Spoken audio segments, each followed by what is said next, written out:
Thank you, Martina. Hi, everyone. So my name is Laetitia, so Dr. Laetitia Calabrese. I'm here in my capacity as senior lecturer in French language studies in the modern language and culture department. Like Martina, we are very good colleagues, part of the School of the Arts. And today I'm going to talk about um, inclusive language. So just before starting, how would you maybe define inclusive language? What do you have in mind?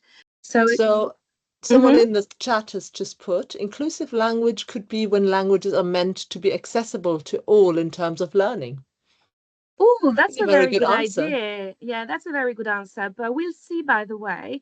I like the way what you have written because we'll see later on, depending on the languages, is not going to be as easy as it seems because we have to make a difference between, gender neutral languages and gender languages.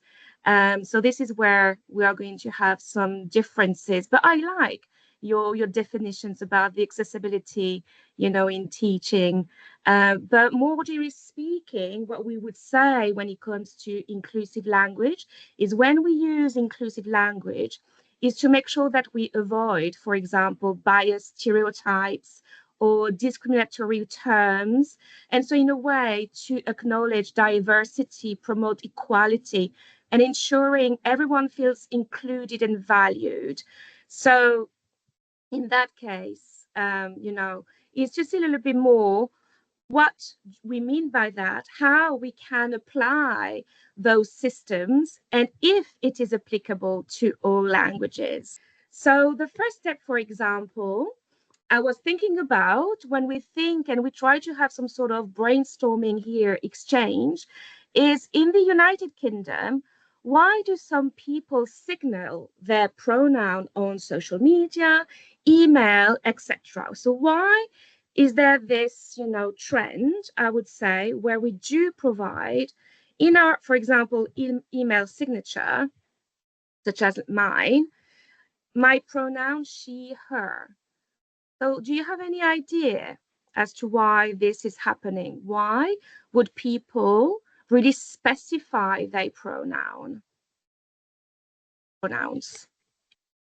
There are people typing in the All chat, right, that's so great.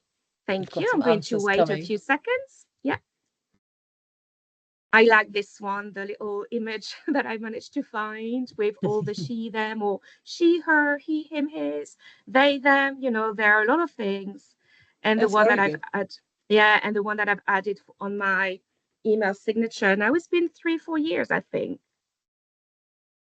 Yeah, it's very common now. It's less common in other countries, I think. Mm-mm-mm. Ah, so we've got two answers now. So the first Uh-huh. one is it could be trying to address their identity to others so they Mm-hmm. don't feel underrepresented by society.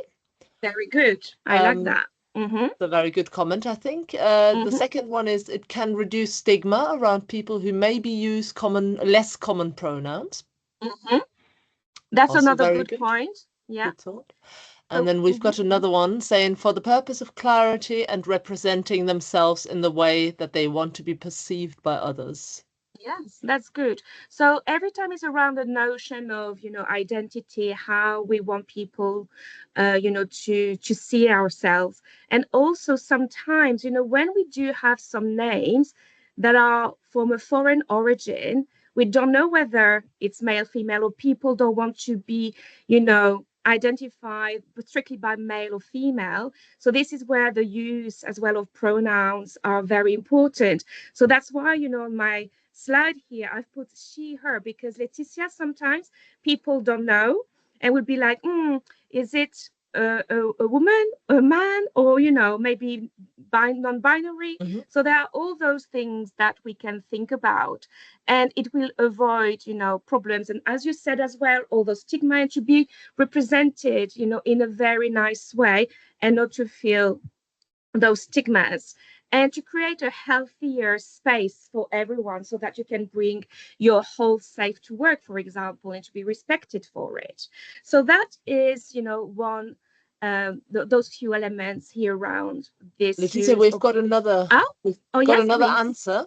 Mm-hmm. So someone else said in English we have more than one third person pronoun, and it would be better to accurately represent people's identities without necessarily knowing them. Yes, yes. So then we use which pronoun when we don't know the gender? For example, we don't want to identify, the sex we are assigned. I would say when They, we someone they. typed they. Very Yes, good. very good. Mhm. Yeah. So this it brings to mind is very nice because this really, relates to what I was going to ask as another question as part of this inclusive language. So why do some people use they, them? The one has already answered. Any other thoughts or comments on that one with they, them? Answers are coming in, so That's great. hold on. Hmm. I like that. I can see they are, typing and interested. So that's really good. Thank you so much.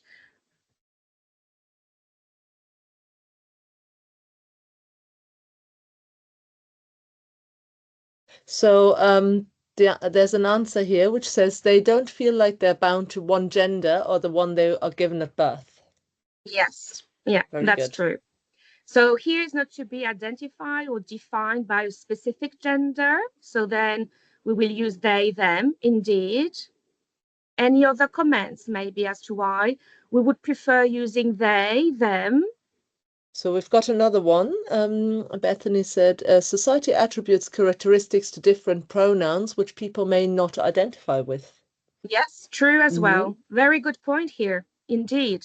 We also have different societies across the globe. So using that as well is important, and you are not defined specifically when And it someone, comes. Yes, hmm? go on. Yeah, Sorry. yes, please, Martina. Someone else said to disassociate their gender from their identity. Yes, So indeed. that's So also a good point, I think. it is a good point. And so not to, identify as well as strictly as one gender or another, to be more tolerant, non-binary. And as well, for example, when we don't really know the identity that it was mentioned earlier on, then we remain neutral. Yes. So when we speak about students, for example, if we don't want to disclose identity, we say they, the student, they, so that it remains neutral for all. So that's good. Well done, you all. Interesting comments. And that leads me to another question. So, you are going to have a little bit more time. Let's see, all of us, to think about gender inclusive terms in English. So, why do I mean by this? The the most I would say, the easiest one will be most of the time we say I've got brothers and sisters, or I've got one brother and two sisters. So, what would be the term that would be gender inclusive instead of having two distinct genders for brothers and sisters? And then you can think a little bit more about all the terms. And student ambassador as well, if you've got any ideas, please feel free to share. Yeah, we've got someone typing again. So Mm-hmm. a few people, I think. Yes. Siblings, good Yes, answer. siblings. That's good. Siblings. Yeah. Any other terms that you could think of? Partners for romantic relationships. Oh, yes, yeah, yeah, good. Very good. Partner. Yeah, partners, indeed. Spouse for married couples. Yes, yes. So married couples, when we say wife, husband, spouse, indeed, good. This was one of my example as well. Any maybe other words? Friends. Friends, general, yeah. Mm-hmm. Can you think about something else? We've got some more answers coming in. Uh-huh, good.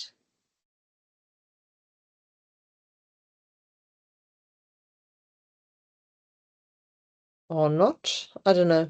No, Mm? it looks. I think for now there's nothing more coming in now. So, Okay, okay. Student ambassadors, do you have maybe any ideas?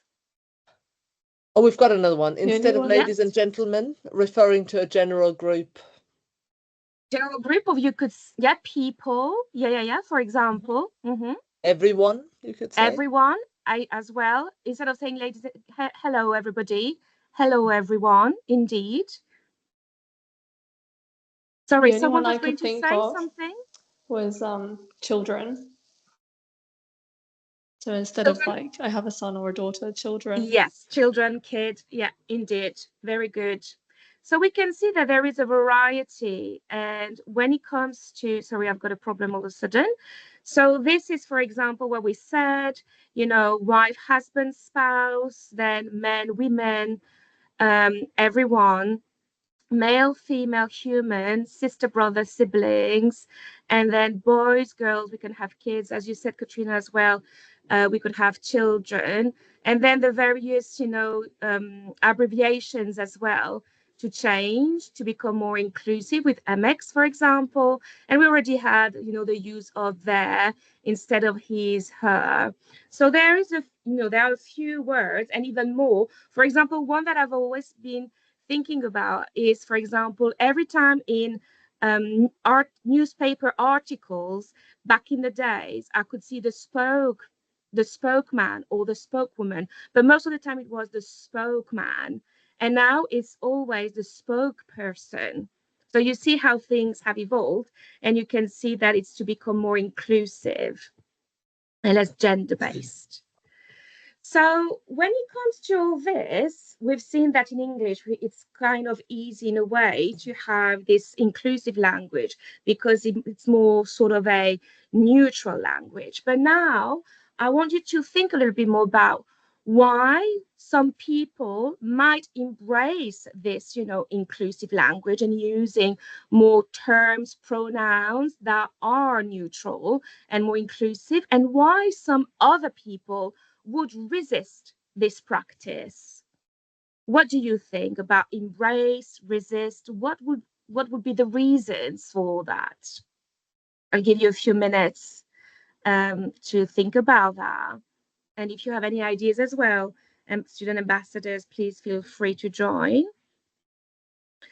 But change is always difficult, right? When it comes to embracing changes. But what do you think? Some will be very happy to go ahead with using more uh, neutral terms compared to others who will stick to, for example, boys and girls. Mhm. Again, we've So, got answers coming in, so all right, that's great. Thank you, the Martina. thinking. I know it's quite a lot of questions, but I think it's interesting to see what your thoughts are.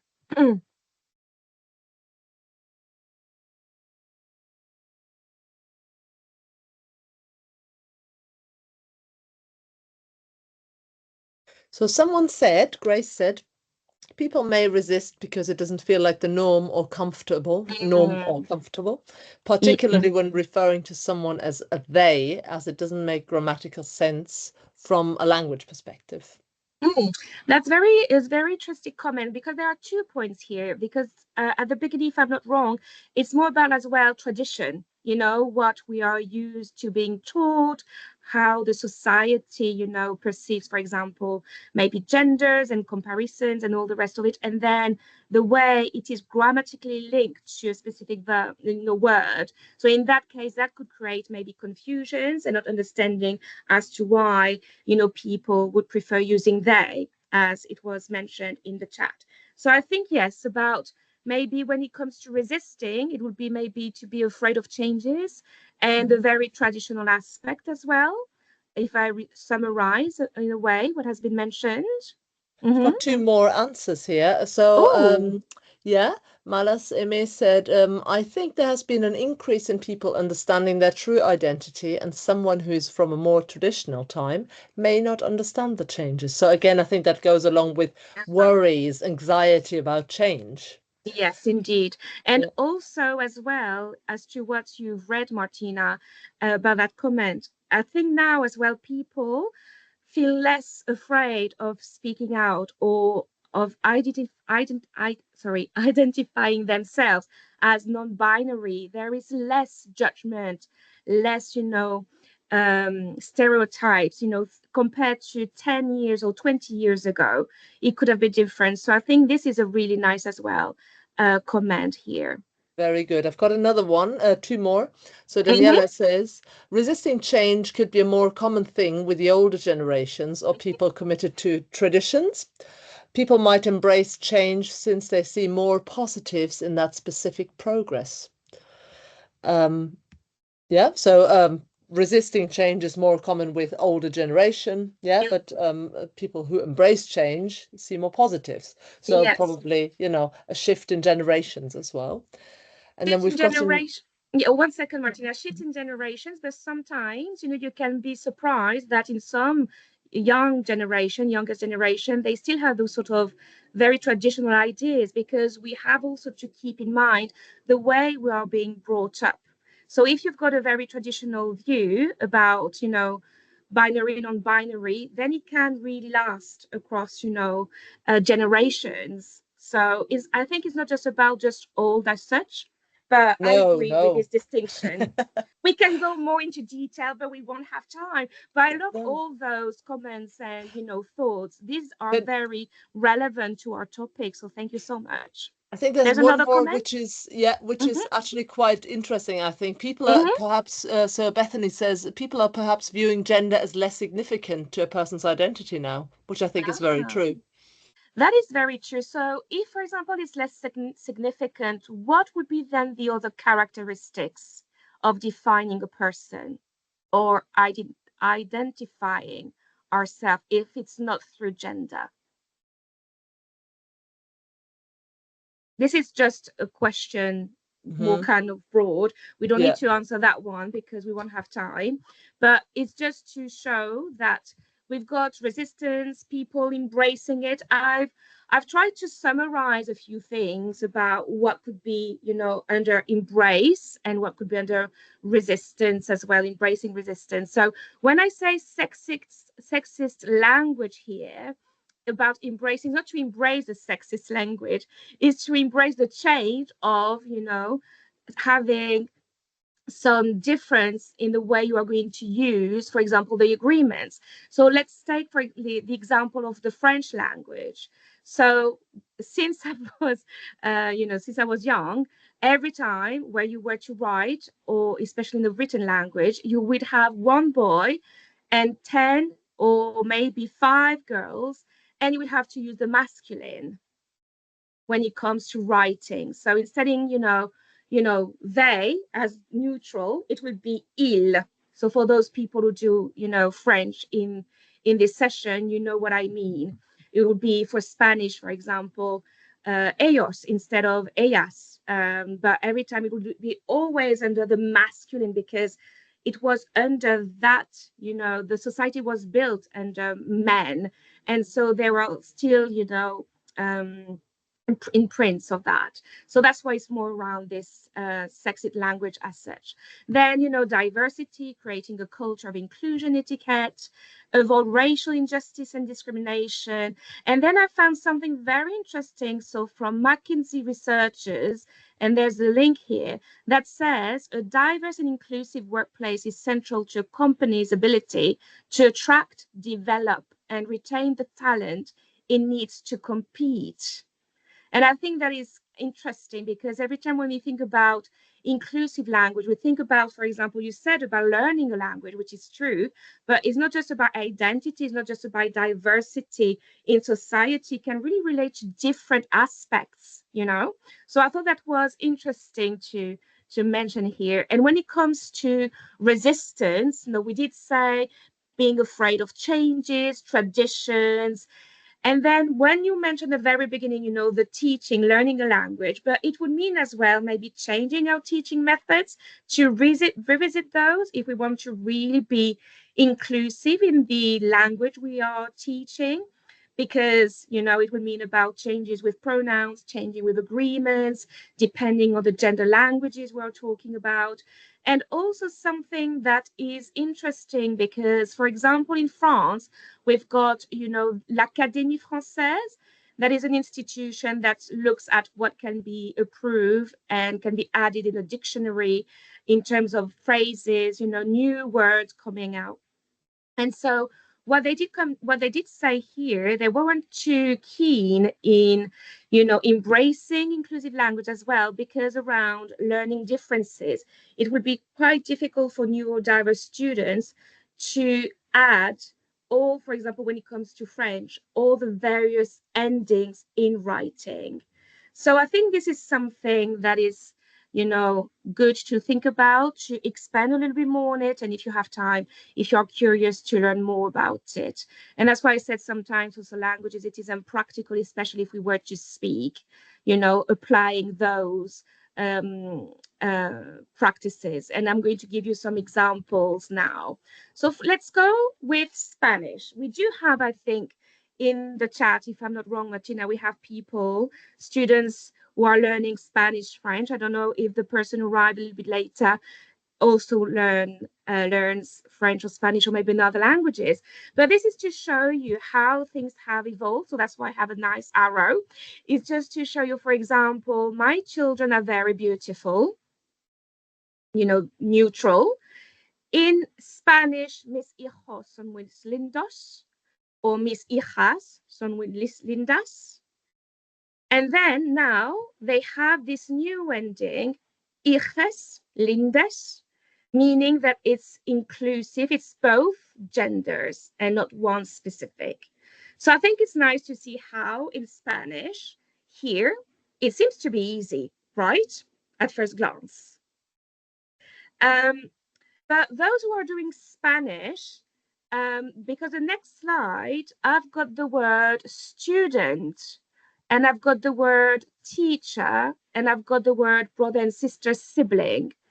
What would be, according to you, what would be the equivalent if we were to find a neutral or inclusive term for, let's say, teacher in Spanish? And those who are student ambassadors as well, I don't know. Someone is typing, but Yeah. maybe some of the student ambassadors know the answers as well. Professore instead of professor or professora. Yes. Yeah. Mhm. Yeah. Mm-hmm. I had as well for kids maestro, maestra, maestre. So I didn't put everything. I varied a little bit the whole elements. And for example, for siblings,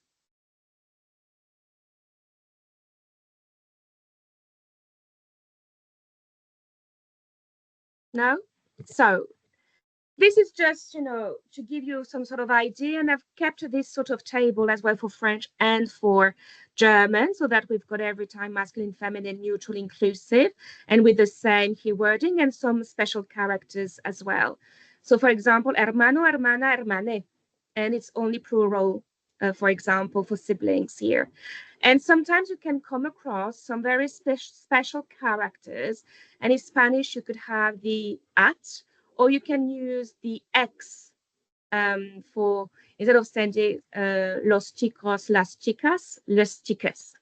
I can't really pronounce it, but you know what I mean. Is that okay, everyone? Any questions in the chat? All good? No. Yeah.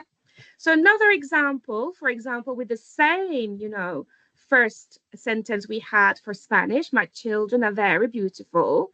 So, mes enfants sont très beaux. So here it could be just one boy, two girls, or one boy and a girl. But then, if we want to include everybody, we would have to say, mes enfants sont très beaux, très belles. So then we are adding both genders. So in that case, what is happening is sometimes when it comes to French, and where it can happen, we tend to find an adjective that is more neutral. Mes enfants sont magnifiques. And that works well. Yes? But just to show, when I said about earlier on, the use of various endings to become inclusive, and that can create problems when it comes to teaching, but also to neurodivergent students. So you see here, we have the students handing in their work on time. They are pleased with themselves. And so when it comes to French, we would say, usually, the common way is to say masculine. Les étudiants ont rendu leur travail à temps. Ils sont contents d'eux. But now with the inclusive language, and you can see here where I have, you've got the dots where I underline those elements. Here we have to mark the gender, the if it's singular or plural. And then we've got the pronouns that are both genders. So then it creates a very, very long sentence. And if I were to read it out loud, and this is where, oops, sorry. And this is when I said sometimes it can create, it's not very practical when you speak out loud. I would say, les étudiants, étudiantes ont rendu leur travail à temps. Elles sont contents, contentes d'elles. Would you like that to learn this? I think, it can be quite surprising, but who knows, maybe in 5 years or a decade, that will be part of, the new way of learning and teaching, this inclusive language, or they come up with something different. And then when it comes to the table, and we'll see quickly as well for German, we did say teacher, we can say professeur, professeur, but I thought I would use the word enseignant, enseignante. And you can see for the inclusive, we have to add every time the mark of, the feminine and then the plural. Then frère, sœur. So this is a new word, adelph. So this is the specific translation of siblings in French. It took time for me to find it, but now they come up with something similar as in English. So siblings, adelph. And then as well, as you can see, we've got a lot of characters, brackets, points, hyphen, forward slash, and X. So you could have, for example, professeur, professeur with a dot, but you could have with a forward slash. Or here, for example, we've got an X, and having an X here means it's for both men and women. So it's inclusive here. So we can see all the various aspects. Is that okay, everybody in the chat? Yeah. Yeah. Everything good. And then we've got German. So Martina, you are going to Yes. read out the German sentences afterwards. Meine Kinder sind sehr hübsch. Wonderful. So this is a very easy one, Yeah. because in German, adjectives only get endings if they're attributively used, which means they are in front of a noun, in front of the noun that they describe in closer detail. So in this case, we have hübsch, which is the adjective after the noun. So that means it's a predicative use or predicative adjective, and no ending is required. So German is easier than you think. That's good. And as well, you have a bit more variety in terms of neutral and inclusive, terms.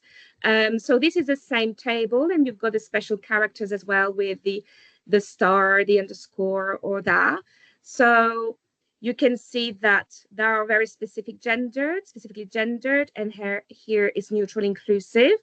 So you can see that across languages, whether it's gender-based or maybe with some specific endings depending on the place in the sentence, there are still a real effort for society and people in general to be more and more inclusive, and to make sure that we include the variety of people, whether it's about gender, but later on you can extend that to much more, such as diversity in terms of acquisition of a language, but also neurodiversity and all the rest of it. And I want to conclude this session with a quote from Barack Obama, which was some years ago, but I think it's still relevant for nowadays society. And I hope you can think a little bit about this once we have finished this session, where he said, we are at a time in our country's history that inclusive language is better than exclusive language. And I think this is what I try to show in this talk, and I hope you have enjoyed it and you've got was some kind of a food for thought, and maybe exchange with your colleagues, friends and teachers. Who knows? Thank you very much. And I'm giving the floor to Martina to speak about the year abroad. Perfect. Thank you, Leticia. Yeah, I'm going to talk for those of you who are interested in taking up a modern language degree. You will probably have heard or thought about that a year abroad is a part of your degree subject. And I think I wanted to start with some numbers that might surprise you because I was surprised, I have to say. Only 7.4% of all the UK students study, work, or volunteer abroad during their degree studies. It's a very, very low number, actually, if you think about this. This is according to a report from Universities UK International, UUKI, and it looked at cohorts of students going abroad from 2017-18 until the year 21-22. And this was, the kind of mean of that. So if you decide to take up a study of modern languages degree and go abroad, you are very special. And of course, this means that you'll benefit hopefully highly when you apply for potential jobs in the future, because a year abroad really kind of makes you stand out across the competition. On top of this, student mobility is also associated with improved graduate outcomes. And when I talk about improved graduate outcomes, I mean mainly things like, that students are more likely to achieve a first-class degree or a secure professional level jobs if they've done a year abroad during their studies. They're also less likely to be unemployed and also usually, so on an average, receive higher graduate salaries. So all 3 points, very important, or 4 points actually, very important to think about if you're interested in a good career afterwards. But of course, there's much more to a year abroad than, just thinking about professional skills and how this could benefit you on a professional level. And of course, there's lots of personal and linguistic benefits. Yeah, I mean, personal and linguistic really mix together, I think. And the thing that is most in the forefront, of course, and what is on everybody's mind when you go abroad is that hopefully it will improve your knowledge or your proficiency in the target language and help you to gain hopefully near native fluency in that particular language. Yeah, or even 2 languages if you decide to split your year abroad and go to 2 countries in the same year, which we offer to our students as well. It also, on top of this, it doesn't only help you to get to know the language better, but of course, by learning the language and immersing yourself in a different society and different habits and traditions, you also gain a much better understanding of the culture, but also of the history, philosophy, politics, how things are done, social behavior, etc., of the countries that you spend time in. And this, of course, leads to a higher cultural awareness. Yeah, it can also help you a lot in your later workplace, because maybe you've got that new colleague from a different country comes in, and maybe this person does things slightly differently than what people in the UK are used to, and then you probably, because you've been abroad, you will have a greater understanding of why that is, or how you can make this person feel more welcome, more integrated, etc. Yeah, so it works on a lot of levels, I think. It can also, of course, help you to become more confident, more independent, and more resilient.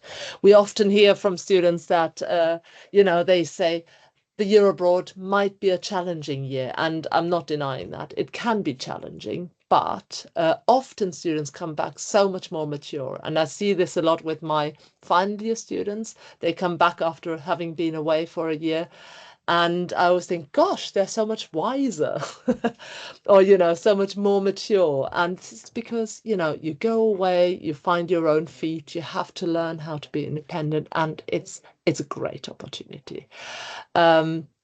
So this is really one of the good things. The other thing is also that you will hopefully be able to build a network of contacts, not only professionally, but, you know, also friends, of course, you know. You might have friends in one or two different countries, you know, friends that you will have for life.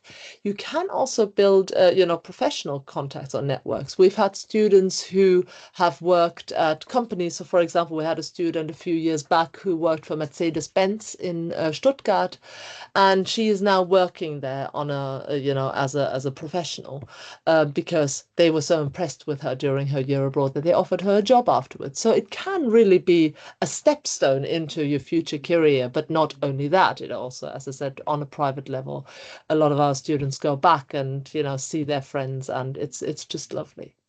So yeah, so those are just a few of the linguistic and personal benefits. And I'm just now going to give you a little overview. Please, if you have any questions, feel free to pop them in the chat, and we can talk about those later on in the 15 minutes at the end. I'm just kind of brushing through quite quickly now so that I can finish. But we'll also have a bit of an interactive element in a minute. But to just give you an overview of what the year abroad actually entails. So usually it takes place in your third year of study. Yeah. So you will have your first and your second year as a resident student at Queen Mary. Then you go abroad for a year to one or two countries, whichever you decide.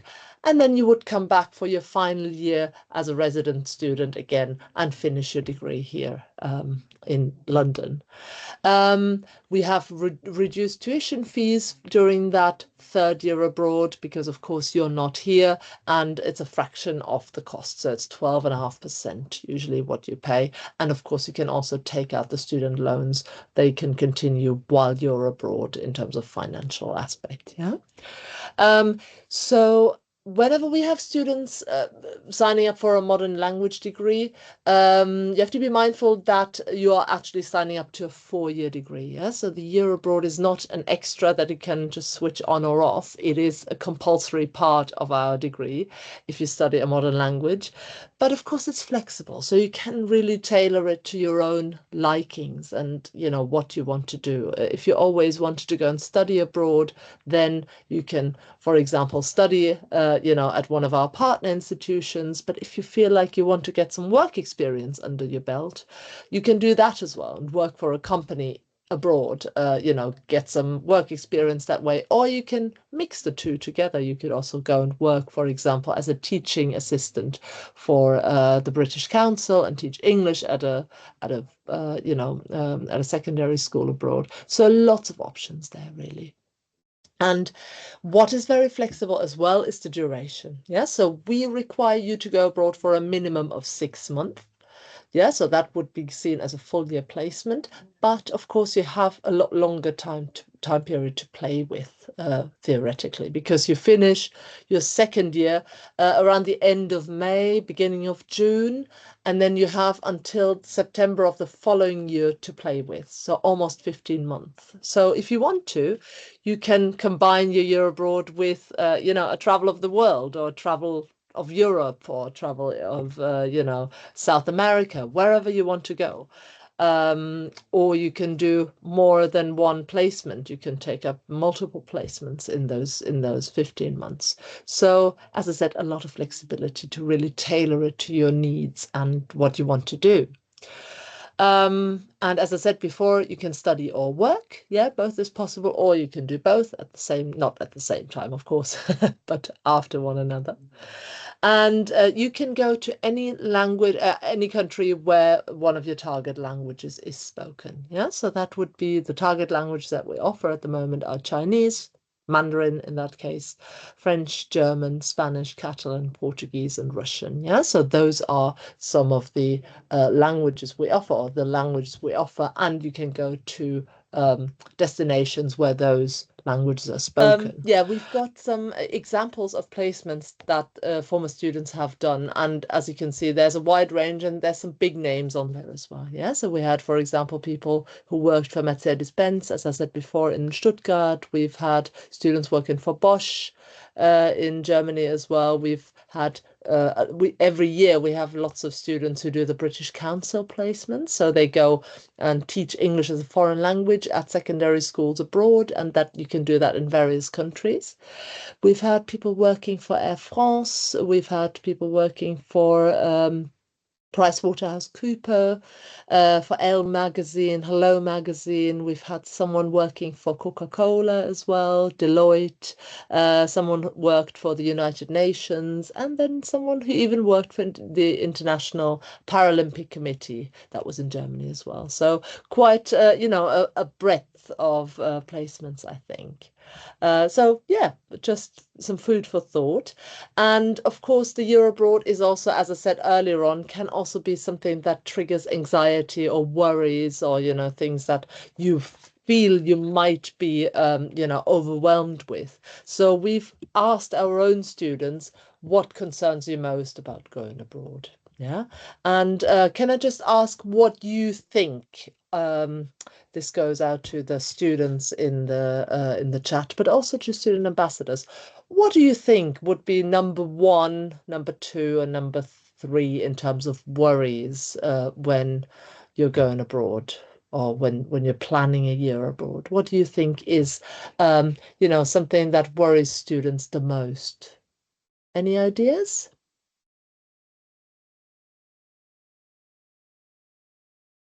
Isolation, very Isolation. Oh, good. Lucy. Yes.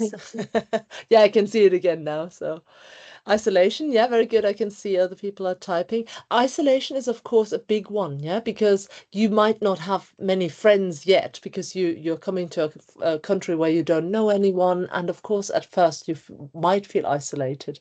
But the good thing is that there will be loads of students in the same boat as you, literally, yeah, because they come from other countries as well. Usually, if you stay, for example, in student accommodation, you will meet loads of other um, exchange students, yeah, and even if you're not meeting other exchange students, you will meet other students as well, resident students who are probably, looking out for friends as well. And so hopefully that is something that will not last too long, if you know what I mean. Safety, that's a very good one as well. Yeah, it depends, of course, where you go. If you go to a small town, if you go to a really big town, which continent are you going to? Is there a lot of poverty where you're going, or is it a very rich and safe city?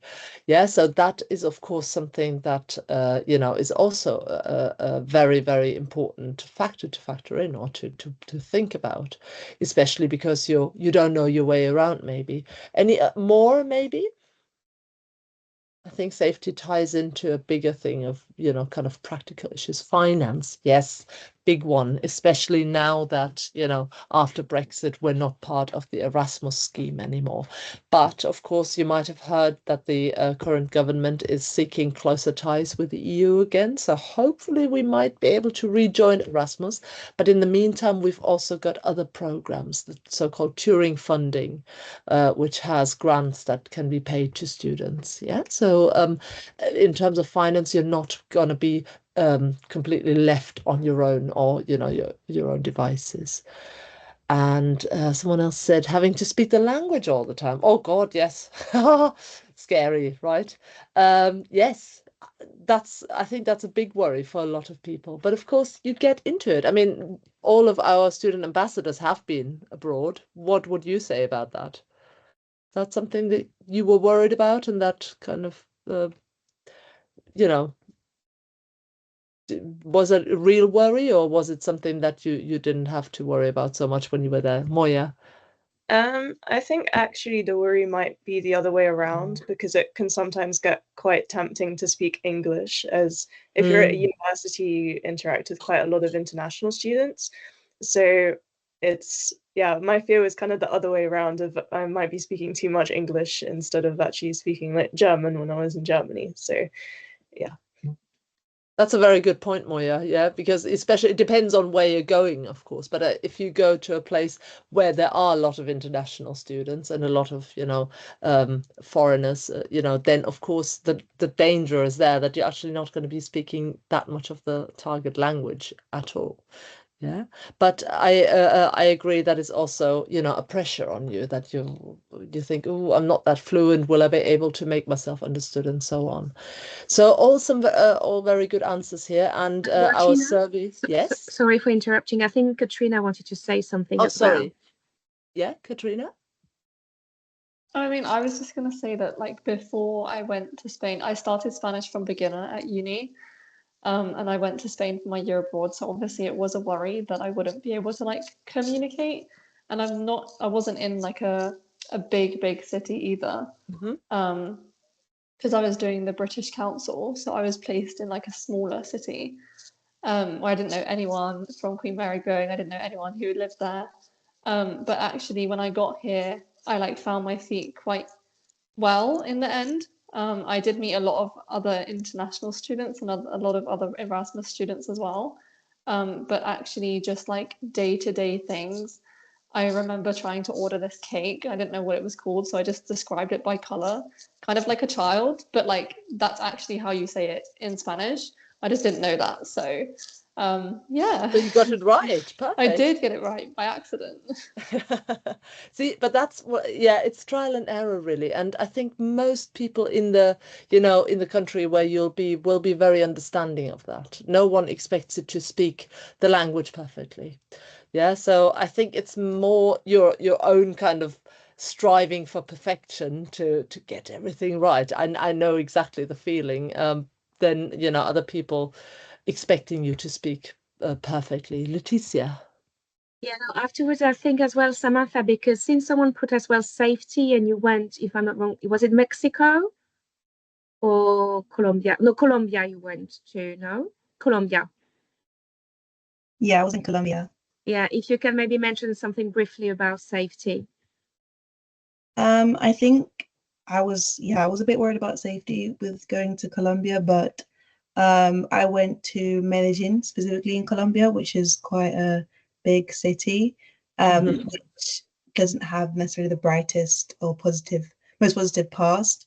But I think one of the biggest things to say is that, like, well, the first instance that it has come a long way, and it was actually the university I went to was the first time they've established this link, and it just goes to show that the university they take these things into account, and they wouldn't necessarily have these part institutions if they didn't think they were safe for students. And I had a great time and to not have any sort of safety risks.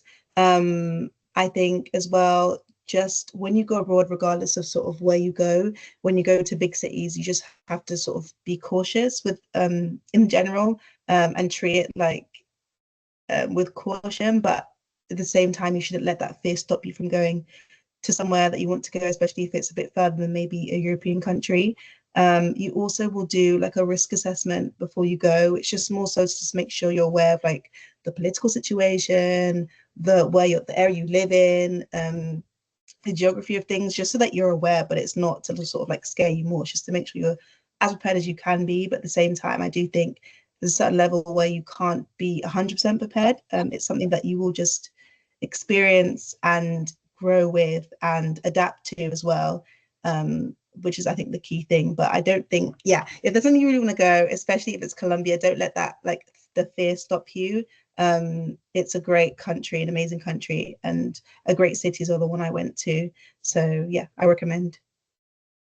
Thank you so much, Samantha. I think you've addressed quite a few very good issues here, and I think it's true. We try to make you aware, and I'm going to come to this in a minute. Yeah, how we kind of brief you for what we're expecting of you during the year abroad. So let me just continue or finish this up quickly. Yeah, so we had so basically the three main priorities that our survey came back with. Yeah, of what the three main concerns were indeed making friends, loneliness. So going along with what was said in the chat with the isolation that was mentioned, culture shock didn't feature in the chat, but of course it's something that you need to come to terms with as well. Maybe it's not so big on people's agenda anymore these days, but I think it used to be more. And then, of course, practical issues like housing, but also safety, finances, things like that. So, as I said, how do we prepare you for this? I think very well, because we have a lot of events that come before the year abroad. We try to support you during the year abroad and also kind of debrief you after. Yeah. So how does that look in reality? So we have one-to-one meetings you will have one-to-one meetings with staff, academic and work. Yeah, so both on study and work placements. And a lot of these meetings and also an event program that we are running with preparatory talks, information sessions and workshops are running mainly in the second year. Yeah, so in your year 2. We also have one general kind of information meeting in year 1 for students who are really eager to kind of prepare and think about what they want to do during their year abroad, to just give them a brief overview. But then in year 2, of course, because you need to make the decision where you want to go, which city, which university, study or work, then we'll have a lot of, workshops and info sessions that kind of give you more information so you can make an informed decision. We also have CV and job hunting workshops, which can prepare you for example, potential interviews, how to write your CV and your job applications if you're applying for a work placement, for example. And then we also have our lovely ambassadors, year abroad ambassadors and other final year students who help you, who give you some peer support and who can talk about their own, experiences, which is sometimes, let's face it, more interesting than us, older people talking about it. My year abroad is a long time ago. I went to the US and it was one of the greatest times of my life, I have to say, looking back. Coming to that, that ties in nicely with my next slide.